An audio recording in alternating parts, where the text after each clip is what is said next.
예수님의 가르침과 행적을 기록하고 있는 복음서를 보면 각 복음서마다 특징이 있다는 것을 여러분도 잘 알고 계실 겁니다. 누가복음서도 마찬가지인데요. 누가복음을 보면 다른 복음서에 비해 특히 가난한 자들에 대한 관심과 재물에 대한 태도를 중요한 교훈으로 삼고 있다는 걸 알 수 있죠. 그 단적인 예로 예수님의 산상수훈 중에 팔복에 대한 가르침을 보면요, 마태복음에서는 심령이 가난한 자는 복이 있나니 천국이 그들의 것이며 의에 줄이고 목마른 자는 복이 있나니 그들이 배부를 것이며 라고 기록되어 있지만, 누가복음에서는 그냥 너희 가난한 자는 복이 있나니 하나님의 나라가 너희 것이며 지금 줄인 자는 복이 있나니 너희가 배부름을 얻을 것이며 라고 기록하고 있는 것을 볼 수 있습니다. 그러니까 마태복음에서는 심령이 가난한 자를 강조하지만 누가복음에서는 말 그대로 궁핍한 자를 말씀하고 있고요, 또 마태복음에서는 의에 줄인 자를 말씀하지만 누가복음에서는 지금 배고픈 자를 강조하고 있는 것이죠. 이렇게 누가복음은 가난과 재물에 대한 많은 관심을 두고 기록되었다는 걸 알 수 있는데요, 그래서 누가복음에서는 마치 반복되는 후렴구처럼 가난과 재물에 대한 주제가 계속해서 나오고 있기도 합니다. 흥미로운 것은 이러한 반복이 동일한 형식으로 동일한 메시지를 전달하는 것이 아니라 다양한 형식을 통해 다양한 메시지를 전달하고 있다는 것이죠. 1장에서는 마리아의 창가로, 또 3장에서는 세례 요한의 설교로, 그리고 4장에서는 이사야서의 인용으로, 또 6장으로 와보면 팔복에 대한 선포로, 그리고 12장과 14장에서는 여러 경고들과 권고들로, 그리고 오늘 본문이 기록된 16장에서는 비유로 그때그때 문맥에 따라 가난과 재물에 대한 갖가지 교훈들을 말씀하고 있는데요, 그 중에서도 특히 16장은 가난한 자들에 대한 관심과 재물에 대한 태도를 우리의 영원한 운명과 관련지어 두 가지 비유를 말씀하고 있습니다. 오늘 본문의 비유가 긍정적인 측면을 말씀하고 있다면 16장 하반부에 나오는 부자와 거지 나사로의 비유는 부정적인 측면을 말씀하고 있다고 할 수 있죠. 그리고 오늘 본문의 비유를 읽어보면 또 어떤 면에서는 상당히 흥미로운데요, 그 내용이 역설적이기도 하고 또 주인의 마지막 반응은 의아하기도 합니다. 8절의 앞부분을 보면 주인의 마지막 반응을 이렇게 기록하고 있죠. 주인이 이 옳지 않은 정직이가 이를 지혜 있게 하였으므로 칭찬하였으니, 이 비유에 나오는 정직이는 주인이 맡긴 재물에 분명히 불의했음에도 불구하고 이상하게 결론은 주인에게 지혜롭다고 칭찬을 듣습니다. 그리고 잇따라 주님께서는 이 비유에 대한 교훈을 가르치시는데요, 불의한 재물로 친구를 사귀는 것이 영원한 처소를 준비하는 것이자 동시에 재물이 아니라 하나님을 섬기는 것이라고 말씀합니다. 그러니까 본문의 비유도 그렇고 이 비유에 대한 주님의 교훈도 그런 게 역설적인 걸 넘어서 의아하기도 하고, 또 한편으로는 의아하다 못해 혼란스럽게 느껴지기도 하는 것 같습니다. 그래서 이제 우리는 함께 이 본문을 살펴보면서 비유에 담긴 가르침을 깨닫고 주님께서 교훈하시는 바 그 말씀을 청종할 수 있기를 축원합니다. 먼저 이 비유는 당시 세상에서 있을 법한 상황을 묘사하고 있다는 걸 유념해야 하는데요, 그러니까 이 비유를 어떤 영적인 상징으로 이해해서는 안 된다고 할 수 있습니다. 좀 전문적인 용어로 알레고리로 해석해서는 안 된다는 것이죠. 왜냐하면 주님께서 이 비유를 마치시고 덧붙여서 논평하시기를 8절 하반절을 보면 이렇게 말씀하시기 때문입니다. 8절 하반절을 보면 이 세대의 아들들이 자기 시대에 있어서는 빛의 아들들보다 더 지혜로움이니라. 이 비유는 이 세대의 아들들의 이야기라는 말씀인데요. 말하자면 당시 세상에서 있을 수 있는 이야기를 통해 미래의 현실에 대비하는 세상 사람들의 지혜를 말씀하시면서 이를 보고 하나님의 자녀들도 장래에 내세를 준비하는데 지혜를 얻게 하시고자 하는 거죠. 그러니까 이러한 주님의 의도를 유념하고서 이 비유를 다시 읽어보면 좋겠습니다. 1절에서 7절까지 한 번 더 교독해서 읽어보도록 하겠습니다. 또한 제자들에게 이르시되 어떤 부자에게 청지기가 있는데 그가 주인의 소유를 낭비한다는 말이 그 주인에게 들린지라.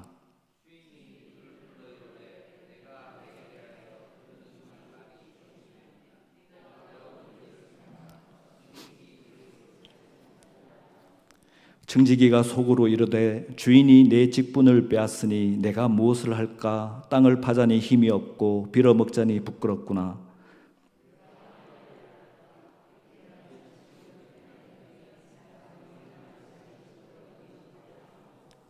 주인에게 빚진 자를 일일이 불러다가 먼저 온 자에게 이르되 내가 내 주인에게 얼마나 빚졌느냐?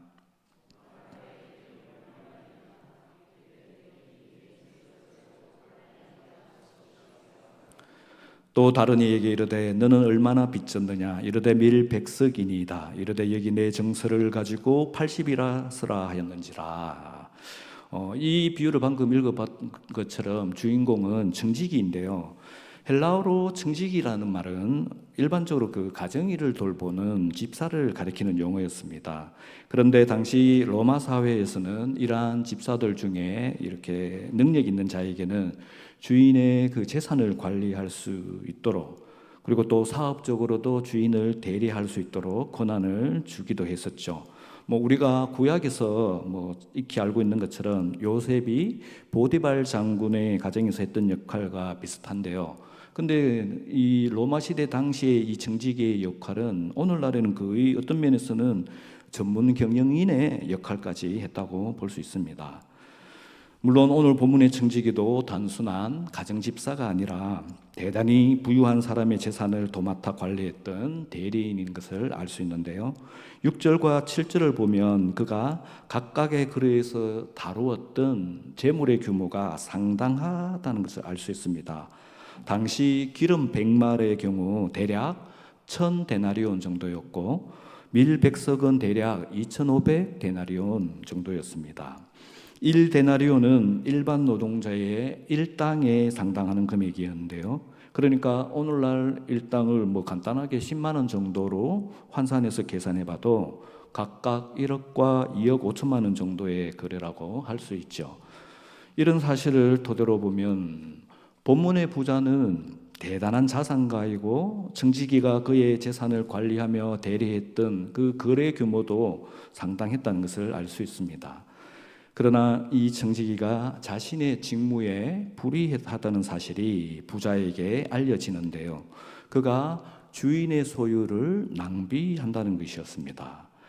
그런데 이 비유에서 주인의 소유를 낭비한다는 것이 어떤 의미인지 명시적인 내용이 나오지 않기 때문에 그 구체적인 상황은 불분명합니다. 그냥 번역된 도로 보면 주인의 소유를 낭비한다는 것은 보통 주인의 재산을 제대로 관리하지 못해서 주인에게 손실을 입히고 있다는 이런 의미가 되겠죠.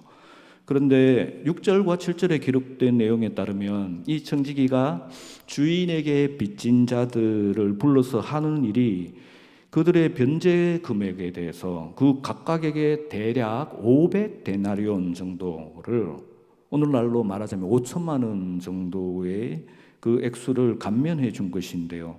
그러니까 이 청지기는 자기 주인에게 더욱더 큰 손실을 입히고 있는 것입니다. 게다가 5절을 보면 이 청지기가 빚진 자들을 일일이 불러다가 채무를 감면해 주었다고 말씀합니다.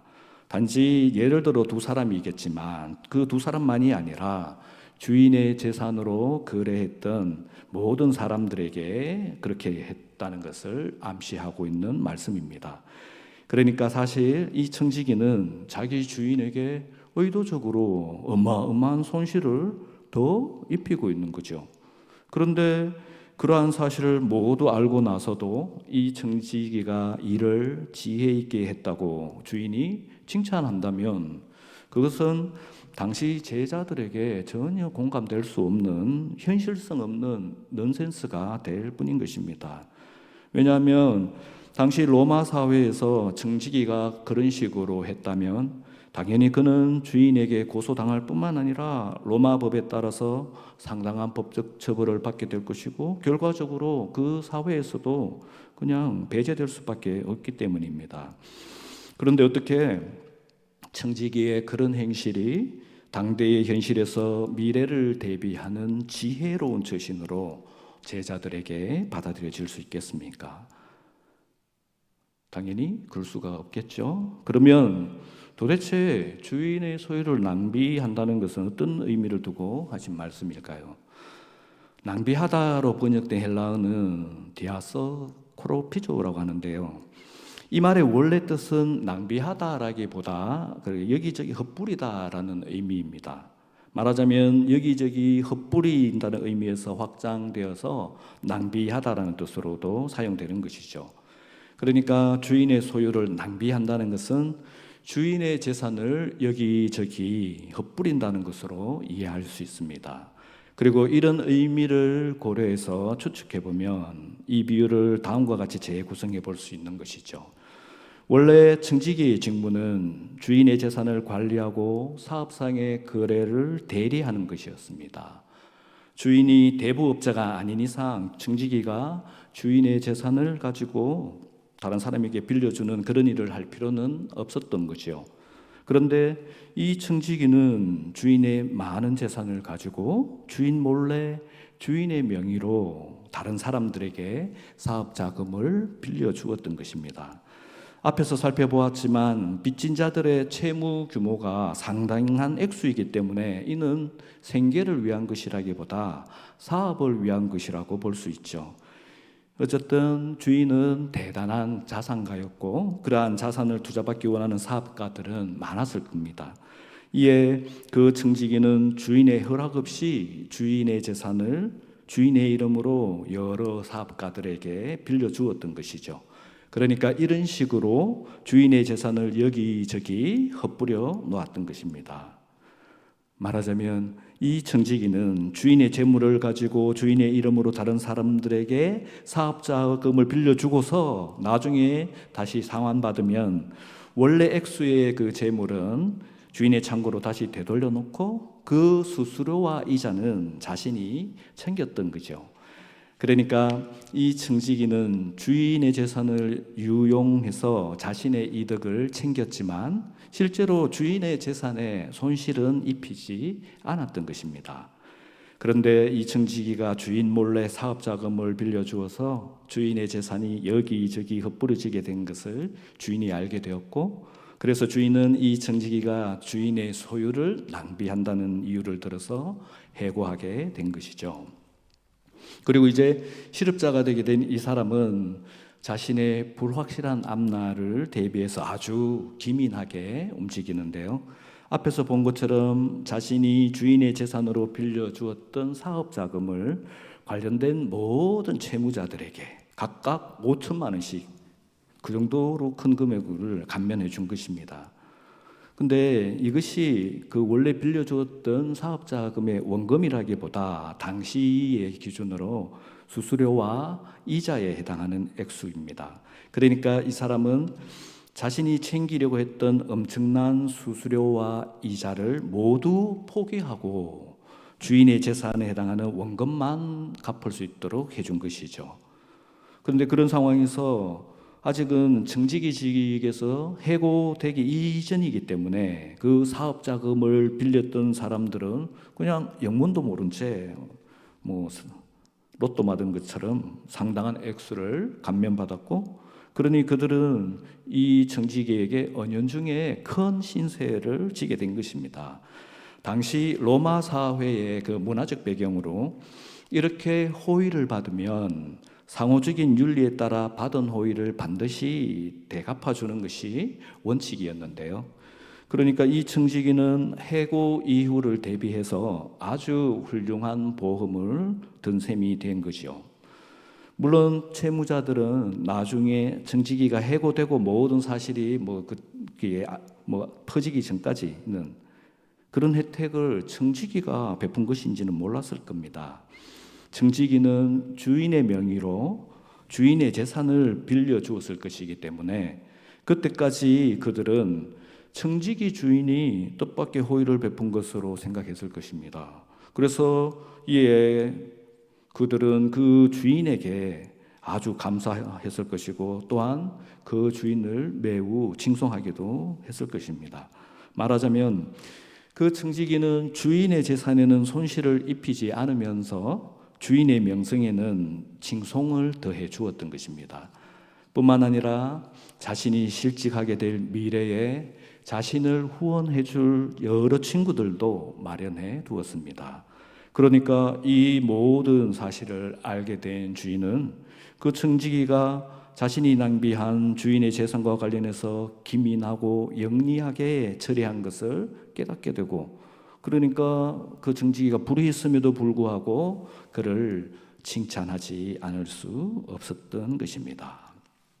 이렇게 주님께서는 당시 세상에서 있을 법한 그런 이야기를 통해 미래 현실에 대비한 청지기의 지혜를 말씀하시면서 이를 보고 하나님의 자녀들도 장래의 내세를 준비하도록 그 지혜를 가르치신 겁니다.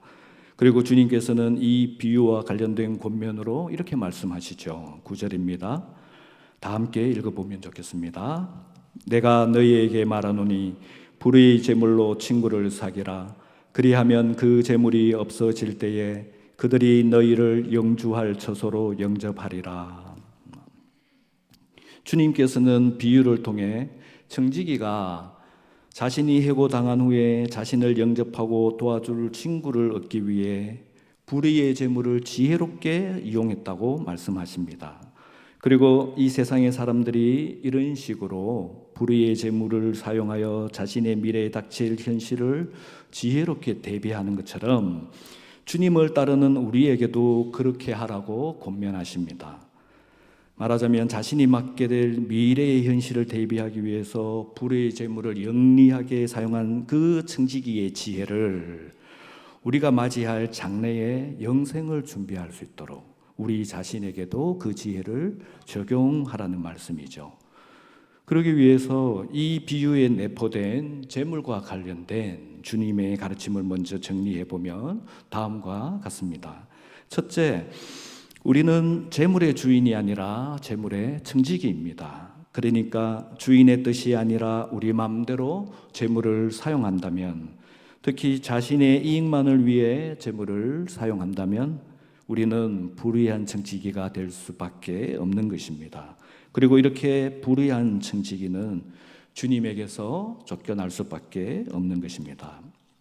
둘째, 그러므로 우리는 우리에게 맡겨진 재물을 통해 우리가 취한 유익들을 필요한 사람들에게, 특히 가난하고 궁핍한 사람들에게 나누어 주어야 합니다. 이것이 다가올 장래의 현실, 말하자면 죽음 이후의 영원한 운명을 준비하는 지혜인데요. 이러한 지혜를 실천하지 못한 경우에 대해 주님께서는 또 다른 비유를 통해 교훈하고 있죠. 그 교훈이 16장 후반부에 기록된 부자와 거지 나사로의 비유에 나옵니다. 자신의 재물을 자기 자신의 사치와 향락을 위해 사용하면서도 거지 나사로를 완전히 외면했던 그 부자는 죽음 이후에 그의 운명은 엄부에서 영원한 고통 중에 거하는, 그리고 결코 다시 돌이킬 수 없는 현실을 맞게 될 것이라고 경고하고 있습니다. 그러므로 우리는 우리에게 맡겨진 재물을 통해 우리가 취하는 유익들을 필요한 사람들에게, 특히 가난하고 궁핍한 사람들에게 함께 공유하고 나누어 줄 필요가 있습니다. 셋째, 그러면 그들이 우리의 친구가 되어 그 재물이 없어질 때에 그들은 우리를 영주할 처소로 영접할 것이라고 말씀합니다. 청지기가 해고되었을 때 이 땅에서는 그 사람들이 친구가 되어주고 그를 영접하게 되는 것처럼 우리가 죽음을 맞이할 때 하나님 나라에서는 주님께서 우리의 친구가 되어 우리를 영접해 주실 것입니다.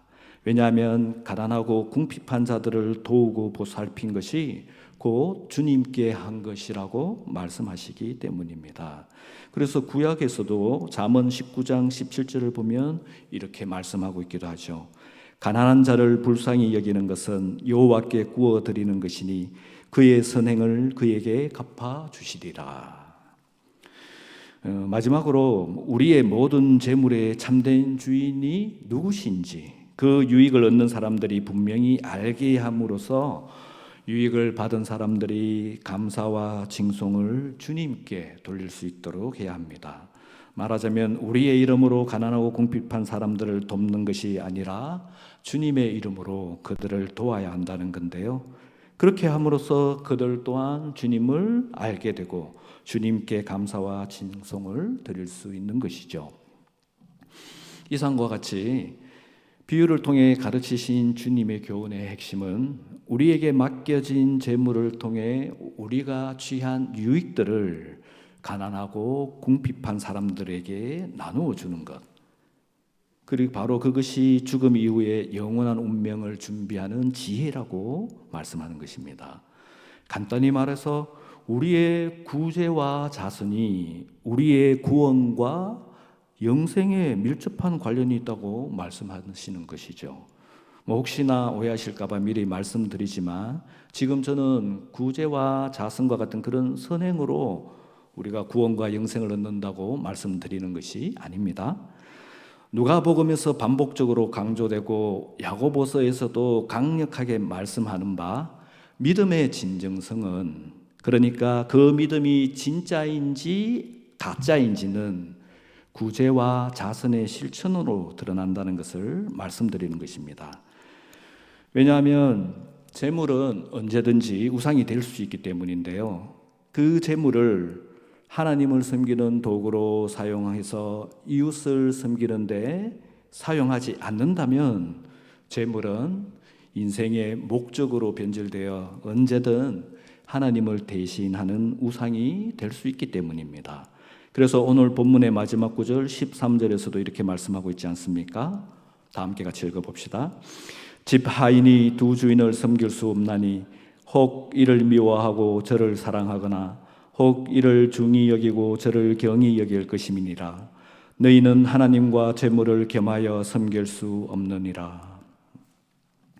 사실 재물 자체는 중립적입니다. 그러나 그럼에도 불구하고 재물이 우상으로서 강력한 유혹이 되는 것은 바로 우리의 욕심 때문에 그런 것입니다. 그래서 바울은 탐욕이 우상 숭배라고 했고, 또 야고보서에서는 욕심이 잉태한 적 죄를 낳고 죄가 장성한 적 사망을 낳느니라 라고 강력하게 경고하는 것이죠. 이 욕심은 단순히 어떤 대상에 대한 소유욕만을 의미하는 것이 아니라 이 욕심의 원래 헬라어 에피디미아가 일반적인 욕구를 의미하기도 하기 때문인데요. 이는 생명의 욕구를 포함하는 말이기 때문입니다. 무슨 말이냐 하면 하나님께서 지으신 생명에는 그 필요를 채우기 위한 욕구가, 말하자면 우리 육체의 식욕과 수면욕과 같은 그런 욕구가 본성적으로 내재해 있는데요. 우리는 이러한 욕구를 채움으로써 그 생명을 유지하며 삶을 향유할 수 있는 것이죠. 그런데 이러한 필요를 채우고 공급하며 우리의 생명을 유지하고 삶을 향유할 수 있도록 하는 원천이 바로 하나님이시라는 것을 알지 못한다면 사실 모든 인간은 태어날 때부터 본성적으로는 이러한 진리를 알지 못합니다. 그렇기 때문에 자연적으로 모든 인간은 하나님을 찾고 구하는 것이 아니라 실제로 우리의 욕구를 채워주는 것들을 찾고 구하게 되는 것입니다. 그리고 이 세상에서 사는 동안 실제 우리의 욕구를 채워줄 수 있는 가장 강력한 것이 바로 돈, 재물인 것이죠. 그러니까 이러한 재물은 바로 우리 본성의 욕구, 곧 욕심 때문에 자연스럽게 본성적으로 우리 목적으로 변질되고 우리의 하나님을 대신하는 우리의 우상이 되는데요. 그래서 바울은 탐욕이 우상 숭배라고 했고, 또 야고보서에서는 욕심이 잉태한 적 죄를 낳고 죄가 장성한 적 사망을 낳느니라고 경고하는 것이죠. 또 이것은 이러한 진리를 깨닫지 못하고 믿지 못하는 교인들에게도 마찬가지인데요. 그래서 오늘 본문에서 주님께서도 너희는 하나님과 재물을 겸하여 섬길 수 없느니라고 말씀하신 겁니다. 그러므로 재물을 하나님을 섬기는 도구로 사용하여 이웃을 섬기는 데 사용하지 못한다면 재물은 인생의 목적으로 변질되어 언제든 하나님을 대신하는 우상이 되기 마련인 것입니다. 그리고 이렇게 재물을 섬기는 모습이 다름 아니 그 유익들을 자신과 관련된 가족들과만 나누고 그렇게 사치와 향락을 누리는 것으로 나타나는데요. 이와 반대로 재물이 아닌 하나님을 섬기는 참된 믿음은 구제와 자선으로 입증될 수 있다는 겁니다. 그래서 야고보서에서도 2장 14절에서 17절에 이렇게 말씀하고 있습니다. 내 형제들아, 만일 사람이 믿음이 있노라 하고 행함이 없으면 무슨 유익이 있으리요? 그 믿음이 능히 자기를 구원하겠느냐? 만일 형제나 자매가 헐벗고 일용할 양식이 없는데 너희 중에 누구든지 그에게 이르되 평안히 가라, 덥게 하라, 배부르게 하라 하며 그 몸에 설 것을 주지 아니하면 무슨 유익이 있으리요? 이와 같이 행함이 없는 믿음은 그 자체가 죽은 것이라. 참된 믿음은 반드시 행함이 따르는데요. 그 행함의 지표가 바로 구제와 자선이라는 말씀이죠.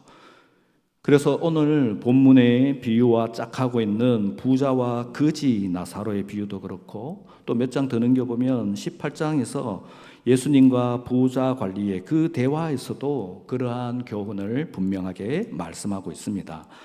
18장 18절을 보면 어떤 관리가 예수님께 와서 이렇게 묻습니다. 선한 선생님이여, 내가 무엇을 하여야 영생을 얻으리이까? 이 질문에 예수님께서는 계명을 지키라고 말씀하죠. 그러자 부자 관리는 이것은 내가 어려서부터 다 지켰나이다 라고 대답합니다. 그때 주님께서는 이렇게 대답하시는데요. 18장 22절입니다. 내게 아직도 한 가지 부족한 것이 있으니 내게 있는 것을 다 팔아 가난한 자들에게 나눠주라. 그리하면 하늘에서 내게 보화가 있으리라. 그리고 와서 나를 따르라. 그러므로 사랑하는 수산의 성도 여러분, 여러분에게 맡겨진 재물로 가난하고 궁핍한 이웃을 섬기십시오. 그것이 하나님께 드리는 것이고 하늘의 보화를 쌓는 것입니다. 그러면 여러분이 죽어 영원한 운명이 결정될 때 주님께서 여러분을 반가이 맞으시며 여러분을 영원한 안식으로 영접하실 것입니다. 마지막으로 주님께서는 다음과 같은 말씀으로 이러한 교훈을 다시 한번 강조하시는데요. 10절과 11절을 다 함께 같이 읽어보면 좋겠습니다. 지극히 작은 것에 충성된 자는 큰 것에도 충성되고 지극히 작은 것에 불의한 자는 큰 것에도 불의하니라. 너희가 만일 불의한 재물에도 충성하지 아니하면 누가 참된 것으로 너희에게 맡기겠느냐. 주님께서는 지극히 작은 것에 충성된 자가 큰 것에도 충성된다고 말씀하십니다. 그리고 지극히 작은 것으로는 이 세상의 재물을 말씀하시고 또 큰 것으로는 참된 것을 말씀하시는데요. 이 참된 것이 곧 부자 관리에게 대답해 주셨던 하늘의 보화, 다른 말로 표현을 하면 영원한 하나님 나라의 기업, 바로 영생을 말씀하신 것이죠. 그리고 이 세상의 재물로 하나님께 충성된 자라야 하늘의 보화, 곧 영원한 하나님 나라의 안식을 얻게 될 것이라고 강조하시면서 이 비유와 관련된 가르침을 마무리하십니다. 그러므로 사랑하는 수산의 성도 여러분, 이 땅의 재물로 주님께 충성하십시오. 주님의 뜻대로 이 땅의 재물의 유익을 가난하고 궁핍한 이웃과 함께 나누십시오. 그래서 참되고 영원한 하늘의 보와 영원한 하나님 나라의 안식을 여러분 모두가 얻게 되기를 간절히 축원합니다. 기도하겠습니다. 하나님께서 저희에게 주신 그 재물의 참된 주인이 하나님이심을 때때로 자주 저희가 잊어버리며 살고 있습니다. 그래서 내 마음대로 나의 이익만을 구하며 재물을 사용해 왔던 것을 주님 앞에 고백하며 주님 앞에 회개하기를 원합니다. 주님, 이제 저희에게 주신 재물의 참된 주인이 하나님이심을 다시 세상 가운데 증거하고 증언할 수 있는 저희들이 되게 하여 주시옵소서. 그럴 수 있기 위해서 재물의 유익을 가난하고 궁핍한 이웃들과 함께 나눌 수 있는 저희가 될 수 있게 하여 주시옵소서. 주여, 저희를 긍휼히 여기시며 저희를 도와주시옵소서. 그렇게 순종할 수 있는 저희의 믿음을 더욱 진실되고 굳건하게 하여 주시옵고, 또한 저희의 재물에도 많은 유익이 넘쳐나도록 축복하여 주시옵소서. 그래서 저희가 이 땅을 사는 동안 하늘의 보화를 더욱 많이 쌓을 수 있게 하시며, 저희가 이 땅을 떠날 때 주님의 영접을 받으며 영원한 하나님 나라의 안식을 누릴 수 있게 하여 주시옵소서. 감사드리며 예수님 이름으로 기도드립니다.